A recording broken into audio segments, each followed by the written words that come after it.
आधी रात का घना सुनसान जंगल।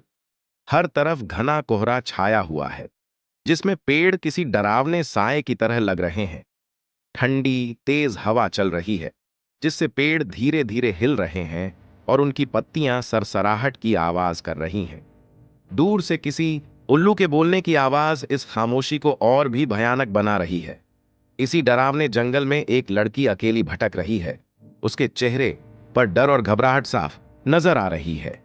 वह तेज तेज कदमों से आगे बढ़ रही है, लेकिन उसे समझ नहीं आ रहा कि वह कहां जा रही है। उसकी सांसें तेज हो गई हैं और जंगल की रहस्यमयी आवाजें उसके डर को और बढ़ा रही हैं। घबराहट में वह अपनी जेब से मोबाइल निकालती है, मदद की उम्मीद में। लेकिन स्क्रीन पर नो सिग्नल लिखा देखकर उसकी सारी उम्मीदें टूट जाती हैं। वह निराशा से फोन को देखती है और एक ठंडी आह भरती है। अब उसे एहसास हो जाता है कि वह इस जंगल में पूरी तरह अकेली है, बिना किसी मदद के।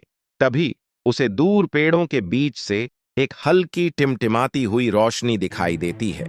यह एक पुरानी जर्जर सी झोपड़ी से आ रही है। थोड़ी उम्मीद और बहुत सारे डर के साथ वह उस रोशनी की तरफ बढ़ने का फैसला करती है। उसके कदम झोपड़ी की तरफ बढ़ रहे हैं और दिल जोर जोर से धड़क रहा है। जैसे ही वह झोपड़ी के दरवाजे के पास पहुंचती है, वह पुराना चरमराता हुआ दरवाजा अपने आप धीरे धीरे खुल जाता है। एक ठंडी हवा का झोंका अंदर से आता है, जैसे कोई उसे अंदर बुला रहा हो। दरवाजे की डरावनी आवाज उसकी रीढ़ में सिहरन पैदा कर देती है, लेकिन उसके पास वापस लौटने का कोई रास्ता नहीं है। लड़की हिम्मत करके झोपड़ी के अंदर कदम रखती है। अंदर अंधेरा है और दीवारों पर अजीब और डरावने निशान बने हुए हैं। ये निशान किसी पुरानी भूली हुई भाषा के लगते हैं। वह डरते डरते एक दीवार के पास जाती है और उन निशानों को छूने की कोशिश करती है। तभी उसे अपने ठीक पीछे से किसी की फुसफुसाहट सुनाई देती है, एक ठंडी डरावनी आवाज। वह डर के मारे तेजी से पीछे मुड़ती है, लेकिन वहां कोई नहीं होता। उसकी चीख निकलने ही वाली होती है कि अचानक एक काली परछाई उसकी बगल से तेजी से गुजर जाती है। लड़की डर से कांपती हुई पीछे हटती है और उसकी नजर सामने पड़ती है।